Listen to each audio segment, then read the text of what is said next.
Bapa kami yang penuh kasih, malam hari ini kami datang merendahkan hati kami, berterima kasih untuk kesempatan kami dapat bersekutu lagi, hendak memuji, mendengarkan firman Tuhan, dan memuliakan Engkau. Urapi hamba-Mu ya Bapa, sehingga hanya firman Tuhan yang hamba sampaikan, menjadi berkat rohani bagi kami semua. Di dalam nama Yesus kami berdoa. Amin.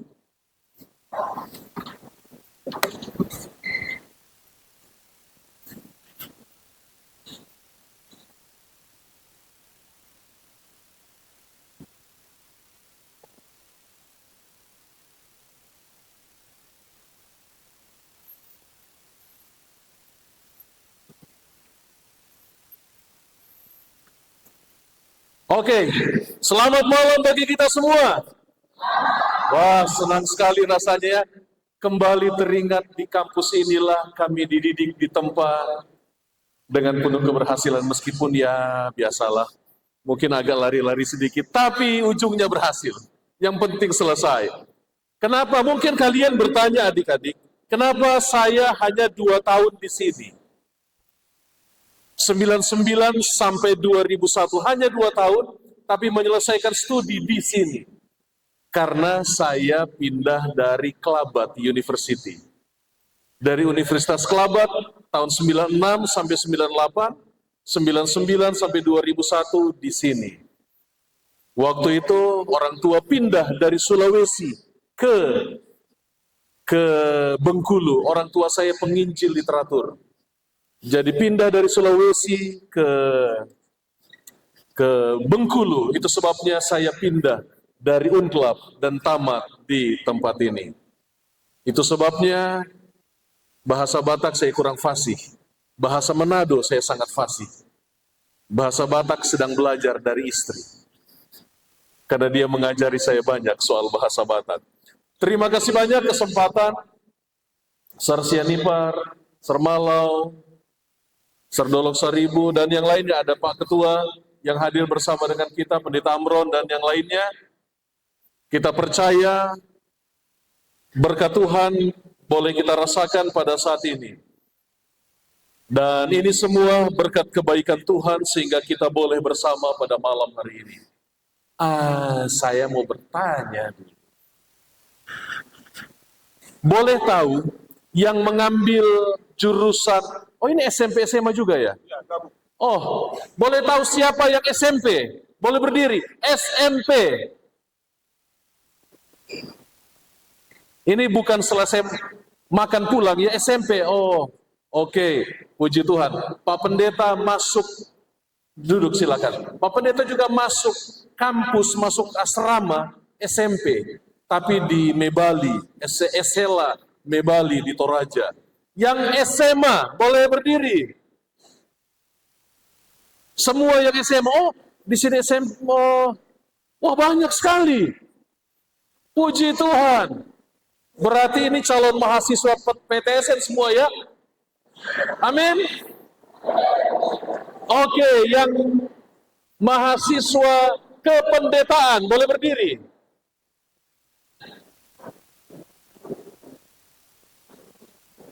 Ini PHD, pendeta hari depan.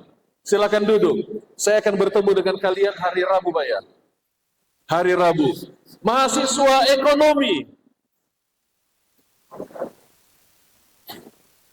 Oh banyak, puji Tuhan. Dan banyak-banyak cewek yang ekonomi. Yang cowok mahasiswa kependetaan. Yang perawat. Oh, banyak yang perawat. Sekretaris masih ada? Cuma itu kan? Baik, silakan duduk. Terima kasih banyak.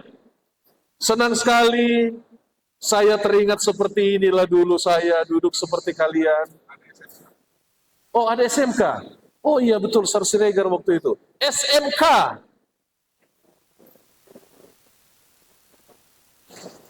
Puji Tuhan.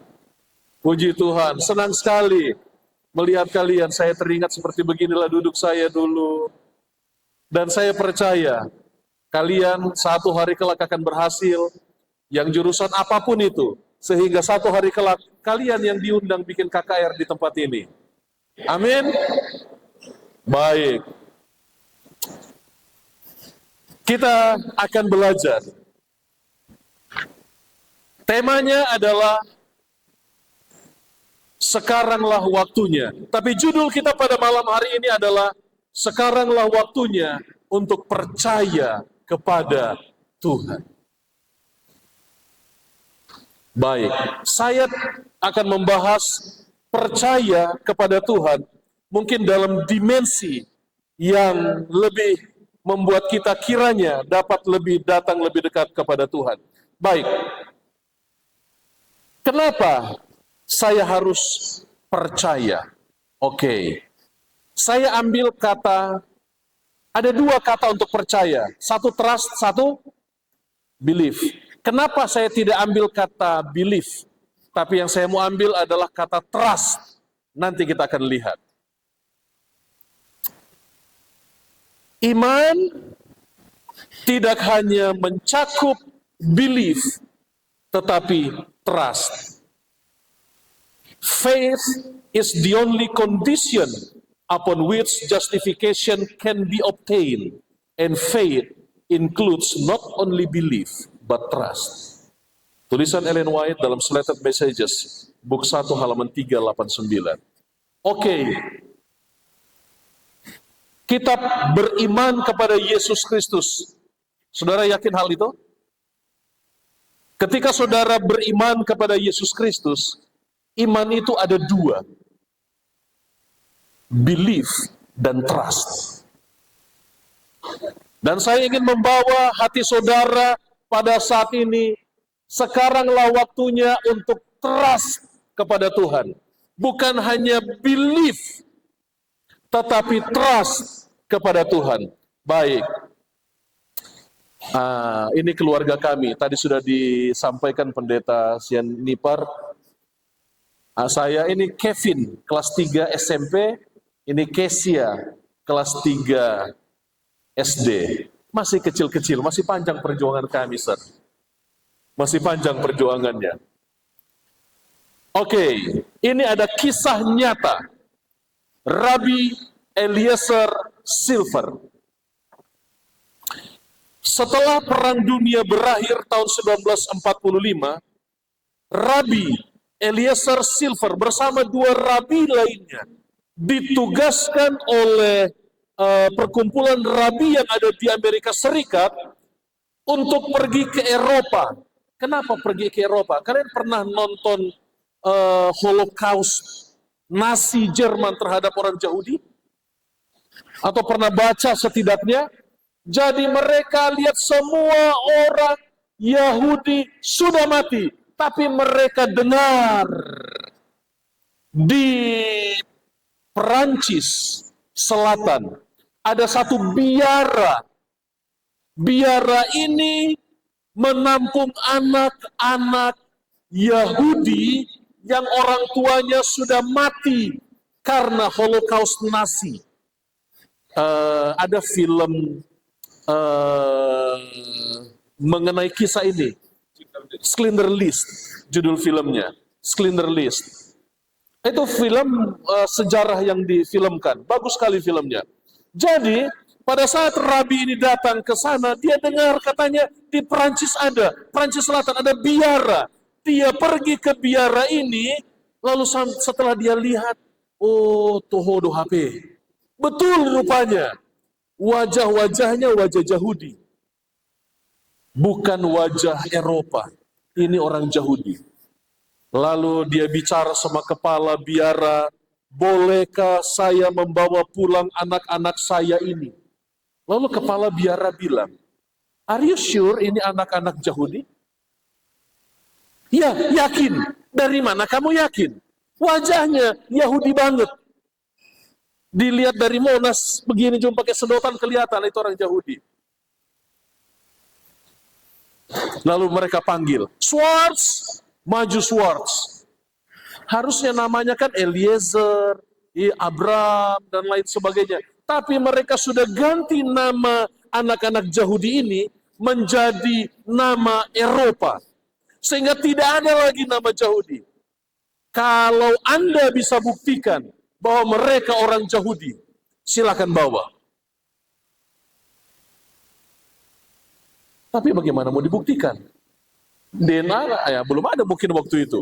Lalu akhirnya mereka sudah habis akal. Malam hari ketika anak-anak itu tertidur, jam 8 sudah mulai tertidur di bangsal yang seperti asrama kita atas bawah. Tapi asrama kita agak lebih bagus. Ini bangsal hall, memang hall atas bawah, lalu tengah-tengah bisa jalan. Rabi berkata kepada kepala biara, bolehkah saya masuk untuk terakhir kalinya melihat anak-anak ini? Oh boleh, silahkan. Ketika biara si Rabi Eliezer dan dua rabi lainnya ini masuk ke dalam ke hall, kita anggaplah hallnya seperti ini, kiri kanan mereka, anak-anak itu, saudara tahu, mereka menyanyikan Ulangan 6 ayat 4 sampai 6. Tuhan itu Allah kita, Tuhan itu Esa. Shema bagi mahasiswa teologi. Itu adalah Shema. Saudara tahu, itu lulabi. Lagu Nina Bobonya orang Yahudi kepada anak-anaknya. Jadi kalau mama-mama Yahudi mau bobokan anaknya, kita kan Nina Bobo, itu kalau normal. Kalau saya punya bapak dulu di Sulawesi, menyanyikan lagu saya adalah Modo Madamaguco, Modo Maho. Jadi itu mereka nyanyi, sementara mereka nyanyi, mereka maju melangkah ke dalam hall. Anak-anak mendengar, teringat mama mereka yang sudah mati di depan mata mereka. Teringat mereka, sebagian dari mereka berteriak, mama, mama. Sebagian ikut menyanyikan lagu itu bersama dengan Rabi Eliezer Silver. Mereka semua menangis, teringat mama mereka, dan teringat akan lagu lulabi yang biasa dinyanyikan. Akhirnya, kepala biara berkata, Anda telah buktikan itu orang-orang Yahudi. Bawa pulang mereka. Saudara boleh baca kisahnya di internet, di Google. Jangan sekarang, besoklah. Jadi ketika hal itu terjadi, mereka tahu ini tandanya. Menjadi pertanyaan, apa ciri saudara sebagai orang Kristen? Apa ciri saudara sebagai orang Kristen? Satu hari, ada seorang mahasiswi yang tidak suka belajar sastra Prancis. Tidak suka belajar sastra Prancis. Tapi satu hari dia duduk paling belakang, pakai jaket hoodie, pakai headset, karena tidak suka mendengarkan pelajaran. Satu hari datang dosen yang baru. Dosen ini muda, ganteng, belum menikah. Ini mahasiswa mulai lihat-lihat, aduh, sudah ganteng, muda, tinggi, cakep, pintar, dosen. Waduh, benar, dia mulai buka, dia punya headset. Tiba-tiba dosen bilang, oke, saudara, kalian lihat buku bahasa Prancis yang ada di tangan. Oh ya, siapa penulisnya? Si ini. Ah, itu buku saya yang tulis. Wah, saudara tahu, ini mahasiswi mulai belajar bahasa yang tadinya dia tidak suka. Sekarang dia suka. Tahu kenapa? Karena cinta. Cinta dapat merubah segalanya. Kalau ada cowok dekati kalian, terus kalian suka bakso, si cowok nggak suka bakso. Lalu kalian tanya, abang suka bakso? Apa jawaban si cowok? Oh suka. Kenapa? Apa yang merubah? Yang merubah adalah cinta. Roma 5 ayat 8, akan tetapi kita tahu Allah menunjukkan cinta kasih-Nya kepada kita ketika kita masih berdosa. Satu hari, Bill Clinton, Presiden Amerika Serikat, mengadakan temu janji dengan seorang kepala negara dari dunia ketiga. Permasalahannya, kepala negara ini tidak bisa bahasa Inggris. Ini DP masalah. Tidak tahu bahasa Inggris. Jadi, Si translator, penasehatnya bilang, Pak Presiden, Bapak hanya cukup menghafal yang pertama. Begitu ketemu sama Bill Clinton, langsung bilang, how are you? Dia akan bilang, I'm fine, bla bla bla. Dia akan tanya itu, and you? Maka you jawab, Presiden, me too. Nah, apa yang perlu dihafal? How are you? Me too. How are you? Me too. Selebihnya serahkan sama kami. Hanya itu saja. Lalu akhirnya dia bercermin, dia ngaca, lalu dia mulai latihan. How are you? Me too. How are you? Me too. Lalu hari H tiba. Begitu hari H tiba, dia bertemu dengan Presiden Bill Clinton, semakin dekat semakin gugup dia. Lalu dia lupa apa kalimat yang dia sudah hafal-hafal itu. Aduh, bahaya ini. Dia mau tanya ke sebelah sama penasehatnya, malu. Bill Clinton semakin dekat, lalu akhirnya dia jabat tangan dan berkata, who are you? Instead of how are you, he asked, who are you? Harusnya dia tanya, how are you? Who are you? Bill Clinton mulai bingung, loh. Dia mau ketemu saya, kok sekarang dia tanya, who are you? Tapi dia tetap senyum, dia bilang, oh, I am Bill Clinton, the President of the United States, and the husband of Hillary Clinton. And you? Me too. Ini masalah. Ketika harusnya how are you menjadi who are you, sekarang menjadi pertanyaan, who are you? Siapa saudara dan saya? Orang Yahudi tadi bisa membuktikan dengan lulabinya bahwa mereka orang Yahudi. Bagaimana dengan saudara dan saya? Apa yang membuktikan saudara dan saya adalah orang Kristen? Who are you? Satu hari,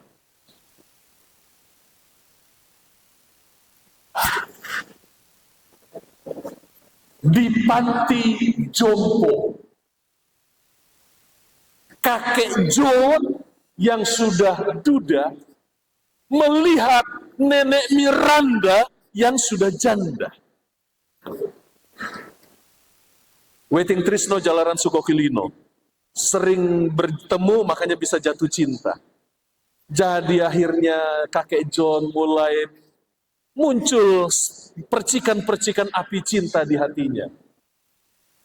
Dia mulai adakan pendekatan, kirim surat ayat pertama. Saya tidak tahu sekarang begitu enggak. Dulu kami belum ada handphone di sini. Jadi kalau suka sama cewek dulu, kita kirim kertas tulis selamat sahabat, kasih ayat, titipin sama orang lain. Betul begitu Pendeta Amron, semua orang? Ya, titipin. Nah, sekarang mungkin sudah WhatsAppan. Terus kita beli kertas yang paling wangi. Wangi nih. Kita tulis. Kalian nggak rasakan lagi itu. Nah, kakek John ini dia suka sama nenek Miranda. Satu hari dia sudah tidak tahan. Lalu dia bilang sama nenek Miranda, Nenek Miranda, I love you. Will you marry me? Ini nenek Miranda, dak-dikduk hatinya, rupanya dia punya perasaan juga. Lalu dia berkata, yes. Oh, kakek ini senang sekali. Dia lompat sana, lompat sini, sampai di kamarnya, dia lupa. Nenek tadi bilang apa? Yes or no? Aduh, mau tanya ulang malu. Tapi dia saking senangnya lupa. Dia coba pikir-pikir apa yang kakek bilang tadi. Ya yes or no, yes or no, yes or no. Sudah 3 minggu berlalu. Kakek sudah tidak tahan. Akhirnya dia ketemu lagi sama nenek Miranda. Nenek Miranda, dia nggak bilang nenek Miranda. Do you know, 3 minggu yang lalu saya menanyakan pertanyaan. Bahwa saya mencintaimu. Will you marry me? Apa jawabanmu? Saya lupa, kata kakek John. Sudah nggak tahan lagi dia. Oh, nenek Miranda bilang, John, terima kasih kau menanyakannya. Karena 3 minggu lalu saya ingat, saya berkata iya. Tapi saya lupa sama siapa saya bilang. Ini masalahnya. Ketika kita mencintai tapi lupa mencintai siapa. Tapi malam hari ini saya mau bawa saudara ke dalam satu pemahaman bahwa saya dan saudara, who are you? I am a sinner saved by grace. Ada Yesus Kristus yang mengasihi kita, mencintai kita, dan selama-lamanya mencintai saudara dan saya. Itu sebabnya dalam Roma 13 ayat yang ke-10, tapi Alkitab terjemahan lama, maka kasih itu tiada mengerjakan kejahatan atas sesama manusia. Oleh sebab itu, kasih itu menjadi jalan melakukan syariat Taurat. Ini tidak ada dalam terjemahan baru, termasuk terjemahan edisi 2. Saya tidak tahu saudara punya yang TB2 belum? Alkitab yang terjemahan 2. Apa yang menjadi syarat jalan melakukan Taurat? Kasih. Kenapa saudara dan saya menurut? Karena kasih. Kenapa saudara dan saya menurut? Karena kasih. Satu hari. Biasanya orang lebih ingat cerita. Apalagi di usia kalian. Satu hari. Tahu kisah siapa ini?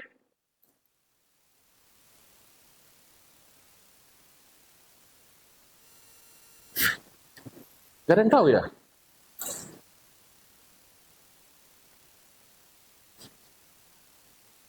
Ini kisah tentang orang muda yang kaya yang datang kepada Yesus. Lalu bertanya, Guru yang baik, what shall I do to inherit eternal life? Bagaimana caranya supaya saya bisa masuk surga? Lalu Yesus bilang, jikalau engkau ingin masuk surga, turutilah segala perintah Allah. Oke. Berapa perintah Allah? 10 perintah. Lalu orang muda itu tanya, perintah yang mana Tuhan? Kalian buka Matius 19 ayat 18 sampai 19. Yesus bilang, perintah yang mana Tuhan supaya saya masuk surga? Yesus bilang, jangan membunuh. Hukum ke-6, jangan bersinah, jangan mencuri, jangan berdusta, hormati ayah ibu, kasih sesama manusia seperti dirimu sendiri. Ada yang aneh dengan jawaban Yesus? Atau normal jawaban Yesus? Jawaban ini abnormal. Kalau baca dalam kacamata sekarang. Kenapa? Karena Yesus hanya menyebut 6 hukum terakhir. Betul? Hukum 1 sampai 4 Yesus nggak sebut. Kalian bisa buka perbandingannya di Matius, Markus, Lukas. Tidak ada. Yesus hanya menyebut 6 hukum yang terakhir. Kenapa Yesus tidak menyebut 4 hukum yang pertama? Baca dalam kacamata kepada siapa Yesus bicara. Yesus bicara kepada orang muda yang sangat kaya, seorang penghulu agama Yahudi, ia seorang anggota majelis yang dihormati, seorang pemimpin yang memegang jabatan besar yang penuh tanggung jawab. Sehingga dia tidak perlu diajari hukum 1 sampai 4. Kenapa? Bagi orang Yahudi, hukum 1 sampai 4 lebih utama daripada hukum 6 sampai 10. Makanya dia bertanya, Yesus, hukum mana yang terutama? Apa Yesus bilang? Hormatilah ayahmu dan ibumu. Hormatilah Tuhan Allahmu dengan segenap hatimu. Itu adalah hukum yang pertama. Dan hukum yang kedua, yang sama dengan itu adalah kasihilah sesamamu manusia. Yesus tidak bicara hukum 1 sampai 4 karena Yesus tahu siapa orang ini. Apa jawaban orang muda ini? Semua itu telah kuturuti, apalagi yang masih kurang. Orang muda ini berdusta? Tidak. Memang dia penurut hukum yang sempurna. Tidak ada cacat dalam mengikuti hukum. Baginya penurutan itu sempurna. Tapi Yesus berkata kepadanya, ada satu lagi yang kurang. Oke. Orang Yahudi tidak perlu diajari memberi. Mereka sangat suka memberi. Bagaimana caranya mereka memberi? Mereka pergi ke pasar, lalu mereka ada asistennya, orang duafa sudah ngantri, lalu mereka ambil uang, lalu sering itu duafa sudah tampung begini, terima kasih Pak, terima kasih, di hadapan semua orang. Lalu datang duafa berikut sering, oh memberi, ini berbuat baik, berbuat baik. Kan berbuat baik itu, tapi pertanyaannya berbuat benar? Apa Yesus bilang? Kalau engkau memberi, tangan kananmu memberi, tangan kirimu jangan tahu. Berdoa. Orang Yahudi nggak perlu diajari berdoa. Kenapa? Mereka punya jam berdoa. Kalau sudah mendekati jam berdoanya, lalu jam 9 pagi mereka langsung jalan ke pasar, ke persimpangan-persimpangan, begitu bunyi waktu berdoa, mereka langsung menadahkan tangan dan berkata, aku bersyukur Tuhan, karena aku dilahirkan sebagai orang Yahudi dan bukan non-Yahudi.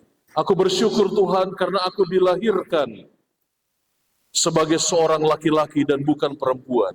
Baru mereka menyampaikan doanya di tengah jalan. Lalu Yesus bilang, kalau kamu berdoa, masuklah ke dalam kamarmu. Perbuatan baik yang dilakukan orang Yahudi ini, tapi di hadapan Tuhan, itu tidak baik sama sekali. Oke. Ada satu ayat di dalam Matius 5 ayat 20. Aku berkata kepadamu, jika hidup keagamaanmu tidak lebih benar daripada hidup keagamaan ahli Taurat, maka engkau tidak layak masuk surga. Oke, bahasa Inggrisnya lebih mantap. For I say unto you, that except your righteousness shall exceed the righteousness of the scribes and Pharisees. Oke. Kalau kebenaranmu tidak melebihi kebenarannya orang Farisi, engkau tidak layak bagiku. Oke. Memberi sudah kita lihat, berdoa sudah kita lihat. Sekarang kita mau naikkan levelnya.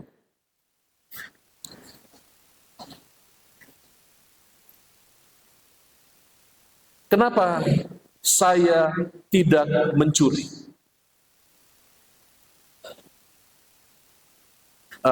Coba saudara elaborate dalam hati masing-masing. Kenapa saya tidak mencuri? Kenapa saya tidak membunuh? Kenapa saya tidak berdusta? Kenapa saya tidak bersinah? Kenapa saya hari Sabat ke gereja? Ini bagi kita semua.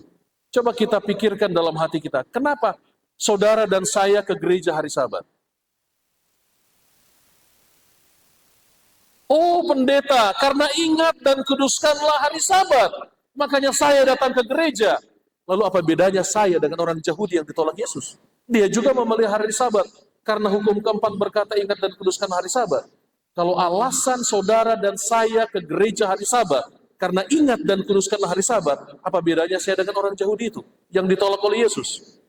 Kalau saya tidak mencuri, karena 10 hukum berkata jangan mencuri, lalu apa bedanya saya dengan orang Yahudi yang ditolak oleh Yesus ini, yang tak masuk surga ini? Tuhan, saya sudah lakukan semuanya sejak masa kecilku. Kenapa saudara dan saya tidak bersinah? Kalau Alkitab, kalau saudara bilang, oh karena Alkitab berhukum berkata, hukum keberapa jangan bersinah? Hukum ke-7 bilang jangan bersinah, makanya saudara tidak bersinah. Lalu apa bedanya dengan orang Yahudi yang ditolak oleh Yesus?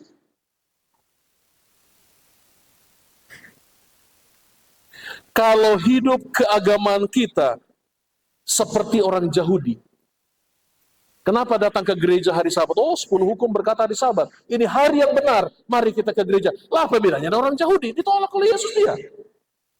Apa bedanya? Nah malam hari ini saya coba untuk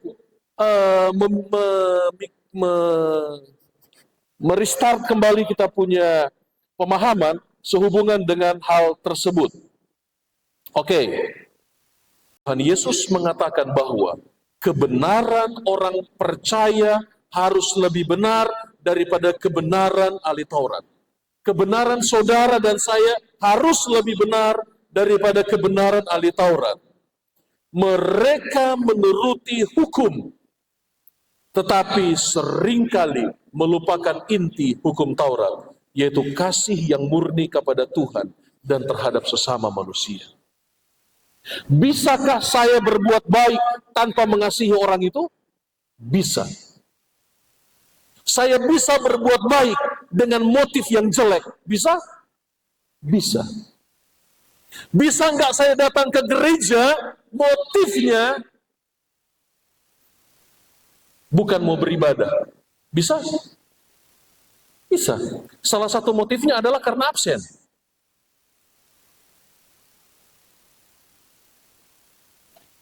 Coba bayangkan kalau tidak ada absen.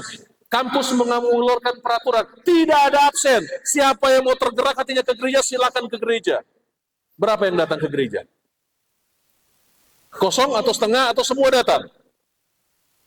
Semua datang? Oh enggak ya? Kenapa? Karena saya datang ke gereja bukan karena motifnya bukan karena saya mengasihi Tuhan, tapi karena motifnya banyak. Motifnya absen.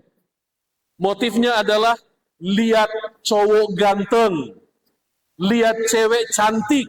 Itu motif juga, tidak salah juga. Tapi motifnya bukan karena kasih.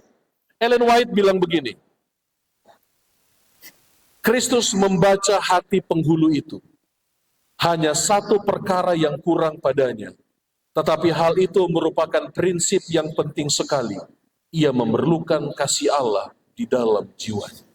Jadi orang Yahudi ini menurut 10 hukum dengan sempurna, tapi tidak dilandasi oleh kasih kepada Tuhan.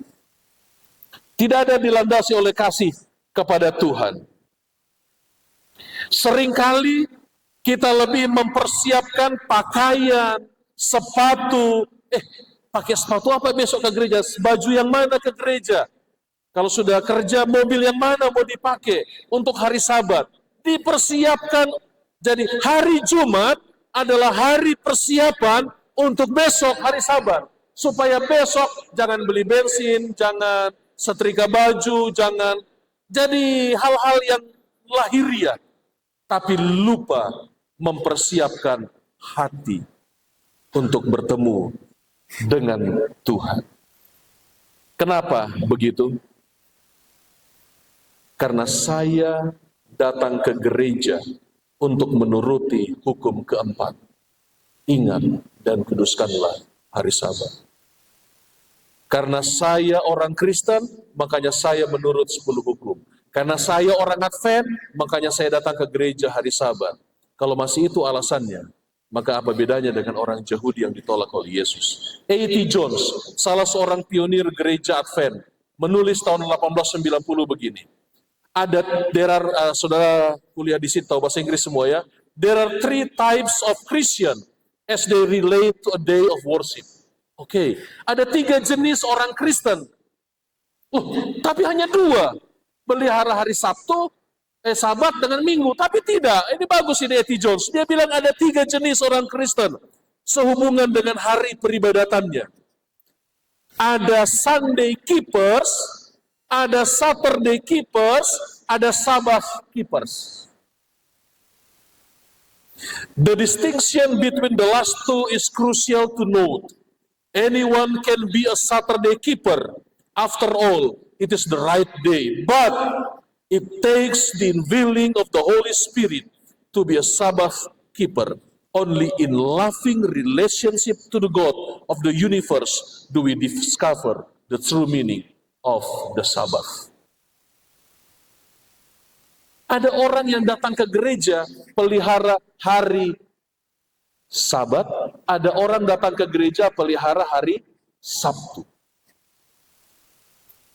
Hanya karena hubungan yang mendalam dengan Tuhan, dalam kasih kepada Tuhan. Kenapa saudara datang ke gereja hari Sabat? Karena saya mengasihi Tuhan. Mau ada absen, mau tidak ada absen, saya datang ke gereja. Karena saya datang ke gereja bukan karena absen. Saya datang ke gereja karena saya mengasihi Tuhan. Demikian juga dengan morning worship, dengan evening worship. Kenapa saudara harus renungan pagi, renungan sore? Bait suci 2 kali golden altar of incense, apa namanya? Apa bahasa Indonesianya? Golden altar, pedupaan. Golden altar of incense, pedupaan itu dinyalakan 2 kali sehari. Pagi dan sore. Ini melambangkan doa kepada Tuhan. Kenapa saudara ikut morning worship dan evening worship? Karena saudara mengasihi Tuhan. Ada absen atau tidak ada absen, tidak ada hubungan. Saya mau beribadah kepada Tuhan 1 hari.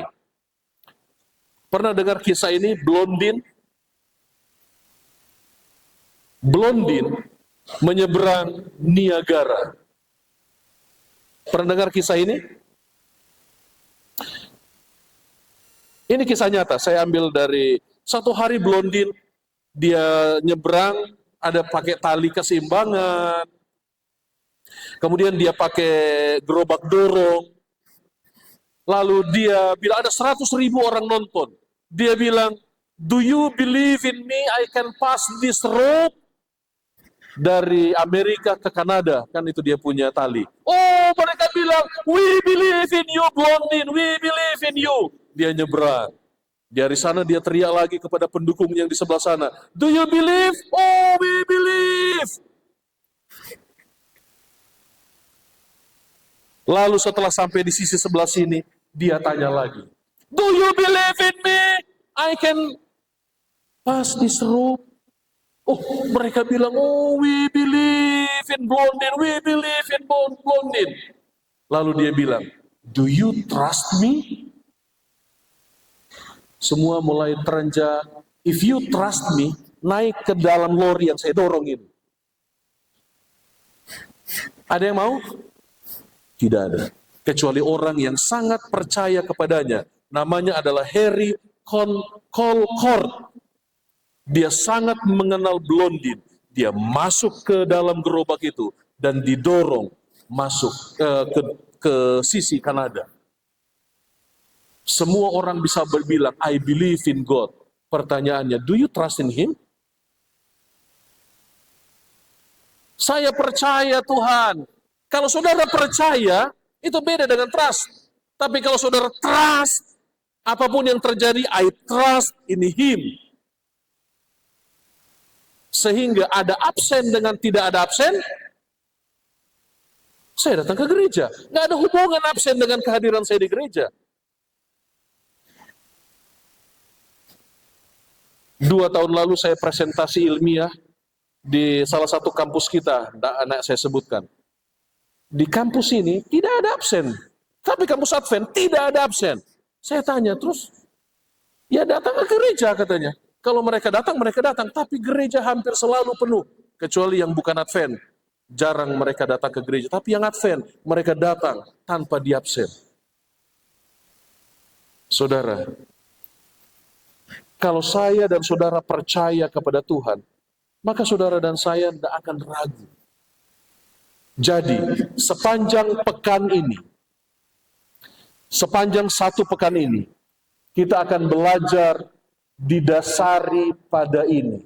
It is time to trust in Him. Sehingga semua yang kita pelajari ini, itu didasarkan karena saya percaya kepada Tuhan. Saya mengasihi Tuhan. Sehingga alasan saudara dan saya baca Alkitab, alasan saya dan saudara mengikuti Tuhan, karena saya mengasihi Tuhan. Saya mengasihi Tuhan. Kita baca sama-sama ini. 2, 3.